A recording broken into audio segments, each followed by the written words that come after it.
बच्चों, आगे हम पढ़ते हैं चैप्टर 1 का सेकंड पार्ट लाए हैं। इसमें लोग आज जानकारी प्राप्त करते हैं। इसमें पढ़ना है यूक्लिड विभाजन प्रमेयिका। प्रमेयिका यूक्लिड विभाजन प्रमेयिका। तो सबसे पहले जानेंगे कि प्रमेयिका है क्या।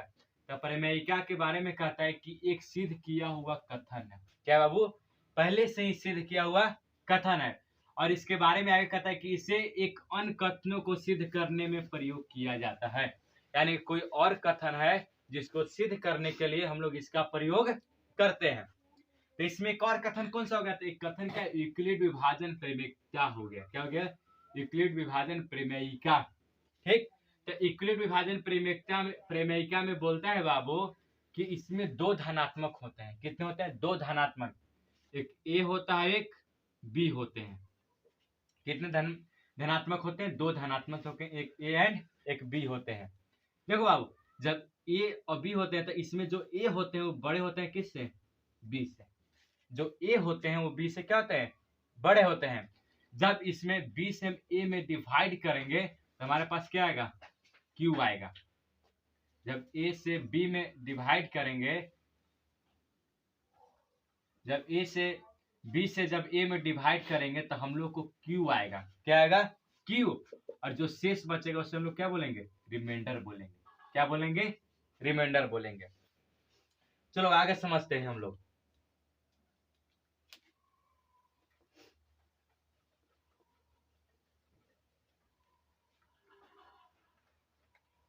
चलो आओ समझो।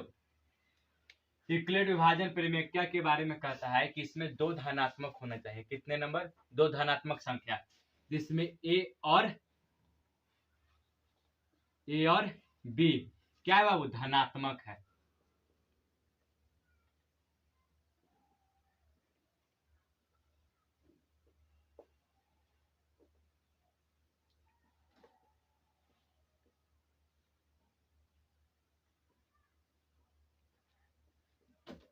देखो बाबू, कहता है कि जो ए और बी क्या है? धनात्मक संख्या है। जो ए है बाबू वह छोटा है, ये जो है बाबू वह बी से क्या है? बड़ा है। क्या है? बी से बड़ा है। कहने का मतलब यह हुआ कि जो ए हमारा जो धनात्मक संख्या है वह बी से क्या है? बड़ा है। तो हम लोग क्या करेंगे? जब भी भागा देते हैं छोटा से बड़ा में। इसमें छोटा कौन है? बी है। तो जब बी से हम ए में डिवाइड करेंगे तो हम लोग को क्या आएगा? क्यू आएगा। क्या आएगा? क्यू आएगा। और हमारा जो शेष बचेगा उससे क्या कहेंगे? रिमाइंडर कहेंगे। देखो बाबू, तो इसको हम लोग बोलते हैं भाजक। क्या बोलते हैं? भाजक। जिससे हम भाग देते हैं उसे क्या बोलते हैं? भाजक। और जिसमें देते हैं उसे भाज्य कहते हैं। क्या बोलते हैं? भाज्य। और जितना हम लोग को प्राप्त हुआ उसे हम लोग भागफल कहते हैं। क्या बोलते हैं? भागफल बोलते हैं। और जो हमारा शेष बच गया उसे हम लोग रिमाइंडर, जिसे हम लोग शेष क्या कहते हैं? शेषफल कहते हैं या शेष बोलते हैं। क्या बोलते हैं? शेषफल या शेष फल बोलते हैं। चलो आओ, हमने क्या बताया यूक्लिड विभाजन प्रयोगशाला में कि दो संख्या है जिसमें दोनों क्या धनात्मक है। जो संख्या ए और बी है। कहता है कि जो बी है बाबू वो छोटा है किससे? ए से, यानी कि ये बड़ा है। और जब बी से हम ए में डिवाइड करेंगे तो हमें क्या प्राप्त होगा? क्यू प्राप्त होगा। क्या होगा बाबू? क्यू। और क्यू जब हमें प्राप्त होगा, जब हम बी से डिवाइड करेंगे ए में तो हमें क्या प्राप्त होगा? क्यू। और हम लोग को क्या बचेगा? रिमाइंडर, शेष। तो आर बचेगा। तो हम जिससे डिवाइड करते हैं यानी कि जिससे हम भाग देते हैं उसे हम लोग क्या कहते हैं? भाजक कहते हैं। और जिसमें भाग देते हैं उसे भाज्य बोलते हैं। और जो हम लोग को प्राप्त होता है उससे क्या कहते हैं? भागफल कहते हैं। और जो बाबू शेष बचता है उसे हम लोग क्या बोलते हैं? शेषफल कहते हैं या शेष बोलते हैं। चलो आगे समझो। तो इसी में एक होता है क्या बाबू कि हम लोग पढ़े हैं कि भाज्य बराबर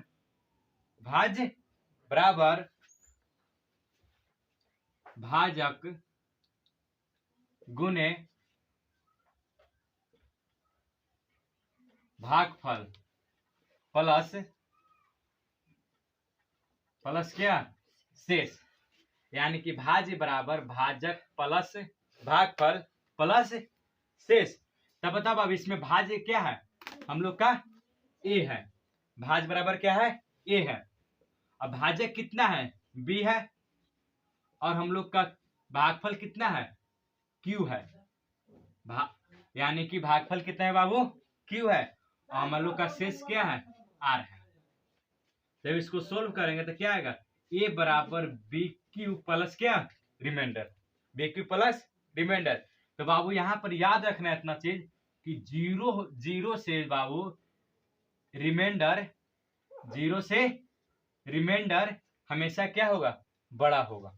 यानी कि जीरो से जो रिमाइंडर होगा वो क्या होगा, बड़ा होगा, और साथ ही साथ बराबर भी होगा।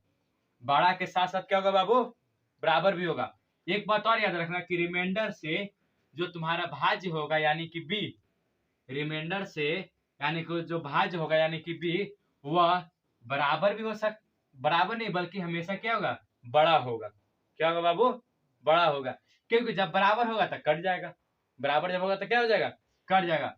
लेकिन कहता है बाबू कि जो हम लोग का जो सूत्र समझो, ये कहता है कि जो रिमाइंडर है या तो जीरो के बराबर होगा या जीरो से बड़ा। लेकिन जब भाजक की बारी आ जाए, जब भाजक की, तो भाजक हमेशा रिमाइंडर से क्या होगा, बड़ा होगा। समझ में आया, इतना समझो बाबू। एक बता दे हैं, अब आगे बतलाते हैं। चलो बाबू समझो। अब लेसन एक्सरसाइज 1.1 पहला सवाल, निम्नलिखित संख्याओं का एचसीएफ ज्ञात करना है बाबू हमें। एचसीएफ का मतलब होता है हाईएस्ट कॉमन फैक्टर। एचसीएफ का मतलब क्या होता है, हाईएस्ट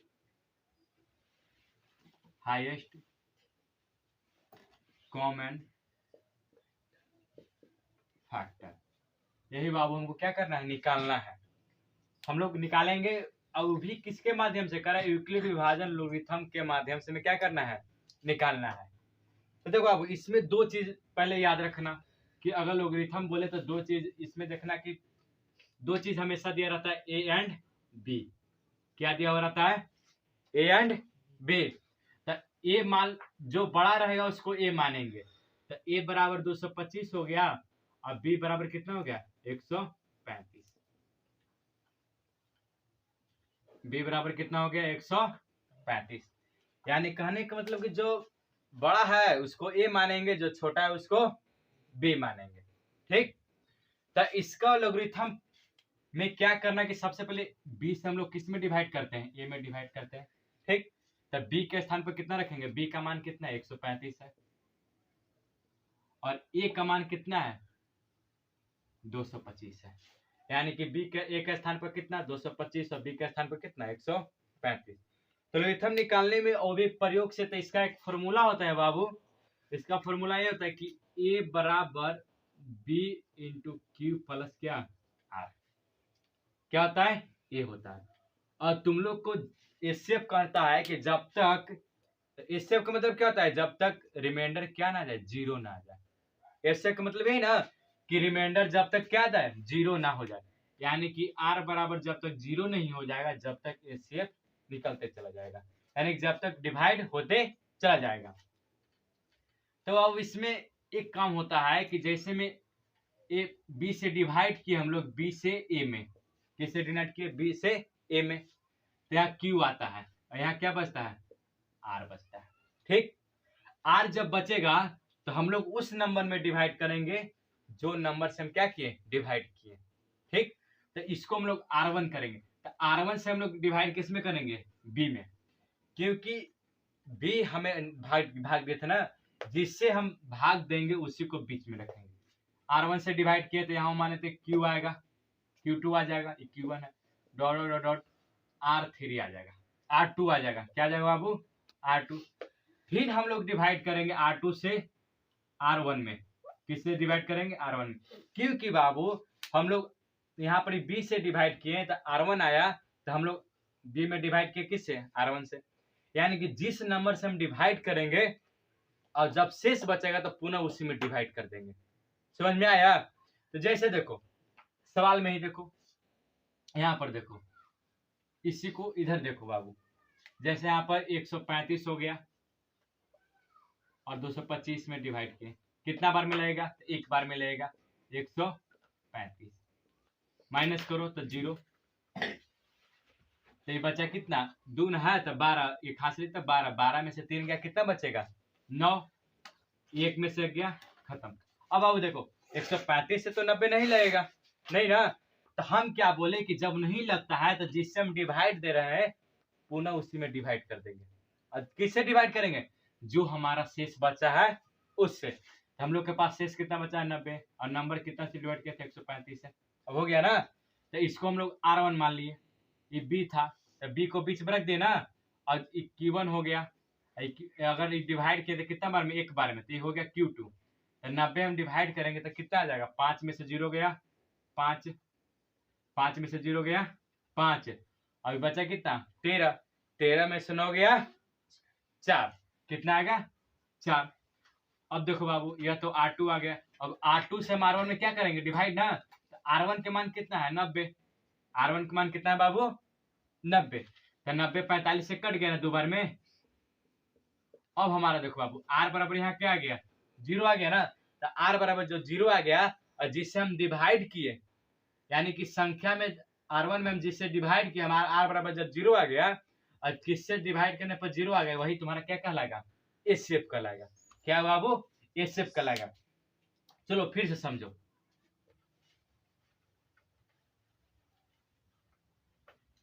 चलो यहाँ बाबू समझो। अब क्या करेंगे कि जब छोटा है, छोटा से बड़े में क्या करेंगे डिवाइड करेंगे।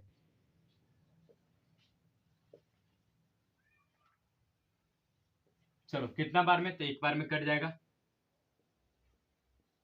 माइनस होगा, तो 5 में से 0, 5 गया, कितना बचेगा 0, अभी बचा कितना 12 है, 2 है तो 2 एक हाथ से लेंगे तो 12, 12 में से 3 गया, कितना बचेगा 9, एक कट गया। चलो बाबा यहाँ समझो, ए का मान कितना है 225,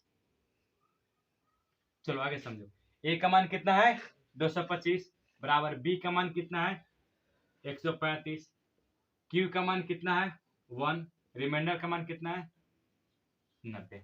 यहां तक समझ में आ गया, आगे समझो। लेकिन आगे जब हम बढ़ते हैं तो 90 से 135 से भाग लगेगा, तो यहां समझो हमारा जो इसके अनुसार, यानी कि इसके अनुसार ए का मान कितना होगा यहाँ पर 135, यानी कि जिसमें डिवाइड दे रहे उसके अनुसार ए का मान कितना हो गया 135, लेकिन ए का मान यहाँ पर किस में हो गया, इसके अनुसार 135, बी का मान कितना है 90, इसके अनुसार यानी कि जब डिवाइड दे रहे हैं तो कितना है 90 ना, लेकिन जब ऊपर के अनुसार दे रहे हैं तो कितना है R1 R बराबर 90 है, यानी कि हमारा शेष बराबर कितना है 90। और जब हम डिवाइड दे रहे हैं इसमें तो ये किसका माना गया बी का ना, यानी कि बी यानी कि भाजक, तो यानी कि यहाँ पर जब भागा दिए हम तो ये कितना गया, ये बराबर 135। आगे ध्यान देना बाबू, तो अब भागा किससे दे रहे हैं 90 से। अब देखो क्यू कितना आता है, डिवाइड करते हैं तो एक बार में लगाते हैं, जब बाबू हम 90 बार में लगेगा, जब 2 बार में पढ़ेंगे तो 180 हो जाएगा, क्योंकि 180 135 से ज्यादा है। और डिवाइड हम कभी लगाते हैं या तो बराबर होना चाहिए या तो कम आना चाहिए। तो कितना बार में 5 में से 0 गया 5 और 13 में से 9 गया 4।